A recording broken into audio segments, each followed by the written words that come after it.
Welcome to Dreamful Podcast, bedtime stories for slumber.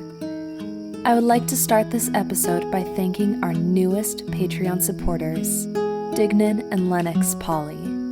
Thank you so much, and I hope you both have the sweetest of dreams. If you would like to be just like Dignan and Lennox, please visit patreon.com/dreamfulpodcast, where you can make monthly or one-time donations to the production of our show. In this episode, I will be reading an adaptation of the legend of Mulan. Mulan is a legendary female warrior in Chinese folklore dating back centuries.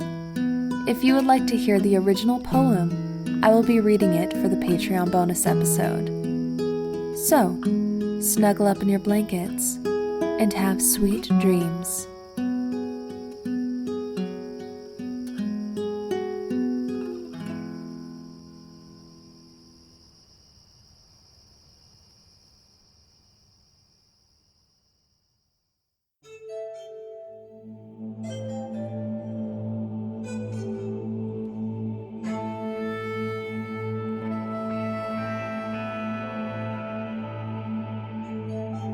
The male hare wildly kicks its feet.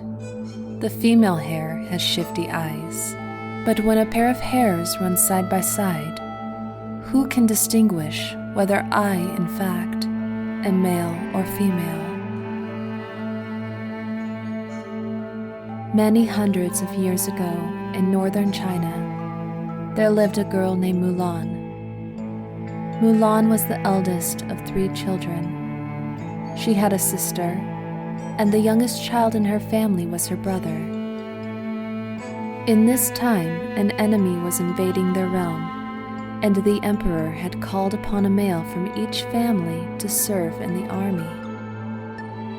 Mulan's father had aged and was no longer healthy enough to serve in the army, but the only other male in her family was her brother, who was still very young.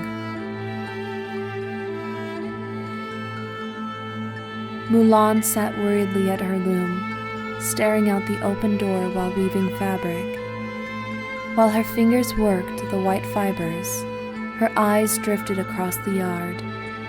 She was filled with pain at the idea of her father leaving for battle. She mournfully thought of the memories of her father teaching her combat.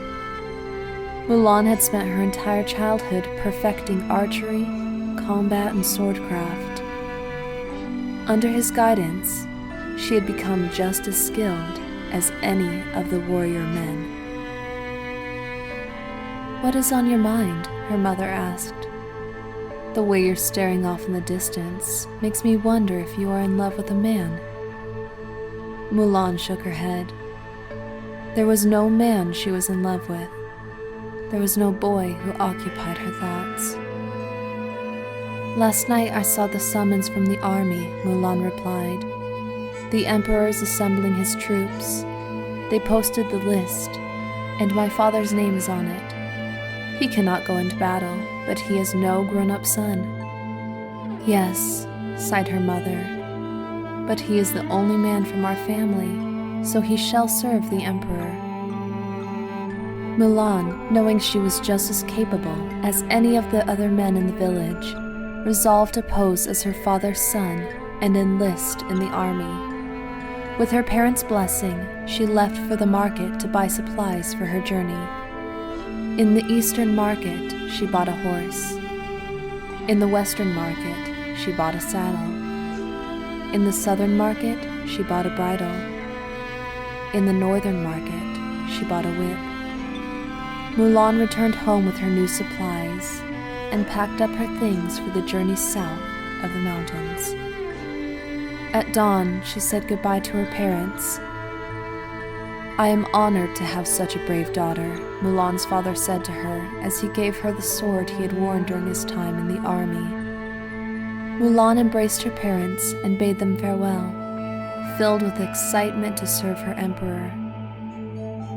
Mulan mounted her horse, taking one last look at her parents.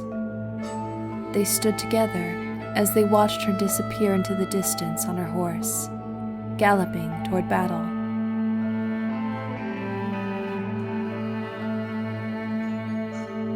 Mulan rode without stopping that day. She rode past green fields and wildflowers.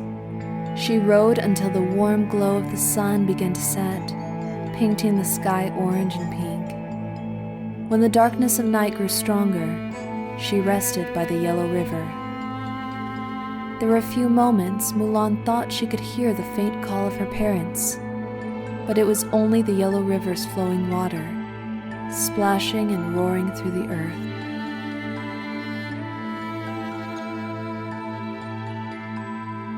The next morning, Mulan left the yellow river's bank and continued her journey to war. The landscape shifted after some time. The earth's surface became jagged and cold. At last, she came to the mountains. Black rock jutted out from the mountain with crisp white snow cascading all around, covering the soil. Knowing the quickest way over the mountain was up, Mulan and her horse began the ascent to the top. At night, they rested atop the Black Mountain. As she was drifting to sleep, she thought she had heard her parents' voices calling for their daughter, but it was only the distant whinnying of the enemy's horses. After traveling hundreds of miles, Mulan had caught up to the battle. She kicked her horse and flew through the mountain's passes. The clanking and rattles of metal grew louder, but Mulan did not hesitate.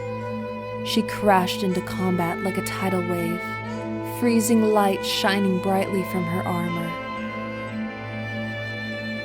Mulan swiftly cut down any enemy within reach and won the battle.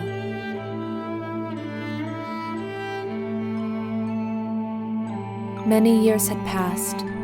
Nearly 100 battles had been won. Mulan became great friends with many of the other men in the army, but never told a single one that she was not a man, and no one would discover the truth. After all, she was the greatest warrior of their time. However, one day when in battle, Mulan was captured. A group of men took Mulan to their camp to be interrogated by a warrior. They took her into a tent, bound her hands to a pole, and left her alone for many hours. Mulan kept a brave face, though she was worried about what would happen to her if they ever found out that she was a woman. Her fears deepened as the warrior entered the tent. Mulan mustered the courage to lift her head to face this warrior. But once she did, her fear turned to astonishment. Standing before her was a woman clad in battle armor. She was fierce and strong, just like Mulan, except she didn't hide that she was a woman. "I am Princess Shenyang.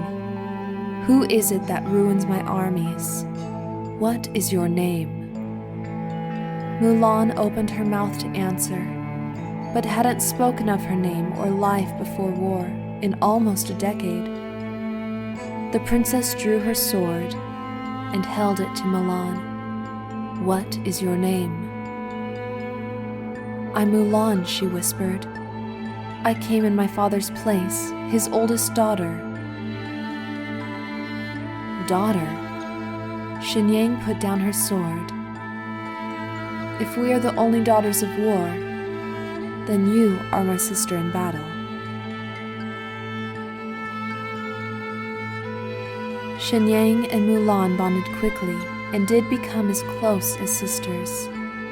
The princess fed Mulan and gave her clean clothes as they plotted her escape from the camp.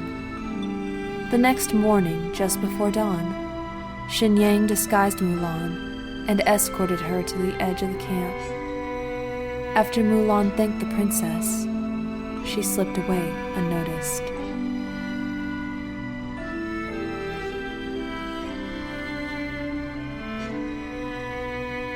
It had been 12 years since the war had begun, and finally it had ended. Only the bravest of soldiers remained as they traveled back home. When they returned, they met the emperor. Each officer bowed to the emperor on his golden throne, and their honorary rank went up 12 steps, and they were rewarded millions. The emperor turned to Mulan and asked, "What is it you desire? I will offer you a position in my court."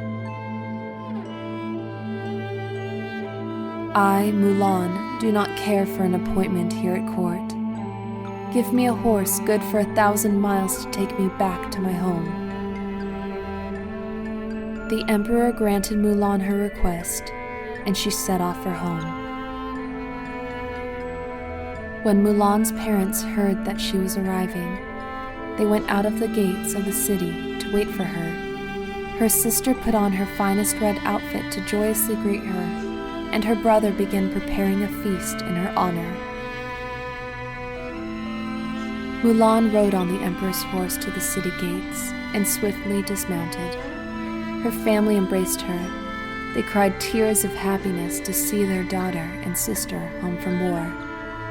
When they arrived at the family's house, Mulan went straight into her old room. She took off her battle armor and put on her favorite skirt. She sat at the window, staring into the familiar courtyard as she put up her hair. Facing the mirror, she applied makeup. Mulan stepped outside, and there she saw her friends from the army. They were all astounded at what they saw.